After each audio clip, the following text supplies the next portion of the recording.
Infertility కపుల్స్కి gynaecologist మీరు inductions ఏవైనా ట్రీట్మెంట్లో ఉన్నప్పుడు ఫాలిక్యులర్ స్టడీ చేద్దామని అంటూ ఉంటారు. సో ఈ ఫాలిక్యులర్ స్టడీ అంటే ఏంటి అని చాలా మందికి డౌట్ ఉంటుంది కదా, ఏమేం చూస్తూ ఉంటారు, అసలు ఏం జరుగుతుంది అని. Hi, this is doctor Roopa, consultant gynaecologist, Cheggampet. In females మనకి ఫెర్టిలైజేషన్ అవ్వాలి, కన్సీవ్ అవ్వాలి అంటే ఎగ్ అన్నది మెచ్యూర్ అవుతూ ఉండాలన్నమాట. ఎవ్రీ మంత్ ఒక ఫాలికల్ అన్నది మెచ్యూర్ అయ్యి, అంటే సైజ్ అన్నది పెరిగి అక్కడి నుంచి మనకి ఓవం అన్నది రిలీజ్ అవుతుంది. ఈ ఓవమే మనకి స్పర్మ్తో కలిసి ఫెర్టిలైజేషన్ అవుతుంది, దానివల్ల కన్సీవ్ అవుతారనమాట. సో ఈ ఫాలిక్యులర్ స్టడీలో మనం చూసేది ఏంటి అంటే ఫాలికల్ అన్నది మెచ్యూర్ అవుతుందా లేదా, అండ్ అది సర్టెన్ సైజ్ వచ్చాక రిలీజ్ అవుతుందా అన్నది చూస్తూ ఉంటాం అనమాట స్కాన్. సో సీరియల్ స్కాన్స్ చెప్తూ ఉంటారు. అంటే డే 9 నుంచి ఈ ఫాలిక్యులర్ స్టడీ అనేది స్టార్ట్ చేసి ఆల్టర్నేటివ్ డేస్ అంటే డే 9, డే 11, డే 13 అలా ఆల్టర్నేటివ్ డేస్ ఈ ఎగ్ అన్నది మెచ్యూర్ అవుతూ వచ్చిందా లేదా, అండ్ ఇది మెచ్యూర్ అయిన తర్వాత అంటే ఒక 2 సెంటీమీటర్స్ అయితే ఇది మెచ్యూర్ అయిందని చెప్తాము.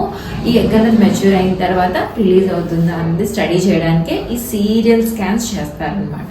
అదే ఈ ఫాలిక్యులర్ స్టడీ. ఈరోజు నేను ఇక్కడ చేసిన ఫాలిక్యులర్ స్టడీని చూపిస్తాను. ఈ పేషెంట్ ముందు ఎగ్ మెచ్యురేషన్ కోసం మెడికేషన్ పెట్టాను.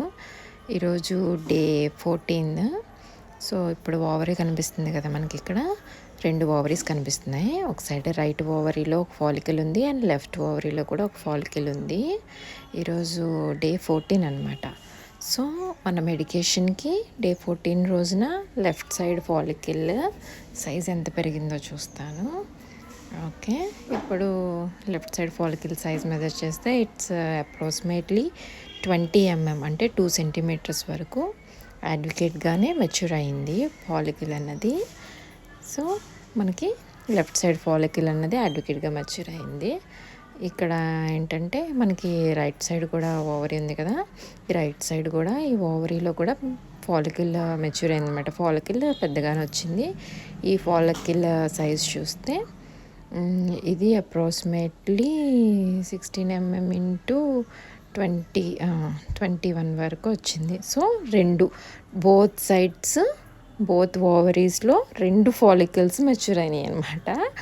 సో ఈ ఫాలికల్స్ నుంచి మనకి ఓవం అన్నది రిలీజ్ అవ్వడానికి ఇప్పుడు మెడికేషన్ అన్నది ఇస్తాను. సో అడ్వకేట్గా రిలీజ్ అయింది. నెక్స్ట్ ఇక్కడ చూస్తే యుట్రస్ అంటే గర్భసంచి కూడా ఎనాటమీ అంతా బాగానే ఉంది. ఏ ఫైబ్రాయిడ్స్ అటువంటిది ఏమీ లేదు. It's good. అండ్ మధ్యలో వైట్ లైన్ ఉంది చూడండి, ఆ వైట్ లైన్ అది ఈటీ అనమాట. ఎండోమెట్రియం లోపల యుట్రస్ లోపల గర్భసంచి లోపల పొర మన ఎండోమెట్రియం అంట. ఈటీ కూడా బాగానే ఉంది 14 డేస్కి, డే 14కి. సో ఇట్స్ ఫాలిక్యులర్ స్టడీ ఇప్పటి వరకు గుడ్. అండ్ ఫర్దర్గా దీనికి ఎగ్ అన్నది అడ్వకేట్గా మనకి మెచ్యూర్ అయ్యి కరెక్ట్ సైజు ఫామ్ అయినాయి. అందులో 2 ఫామ్ అయినాయి. సో ఆ 2 ఇప్పుడు ఓవం రిలీజ్ అవ్వడం కోసం మెడికేషన్ అయ్యి ఇచ్చి ఫాలో చేయాలి. సో అదనమాట. It's a normal and well respond, మన మెడికేషన్స్కి అంతా బాగా రెస్పాండ్ అయింది, మంచిది. Okay, this is a follicular study.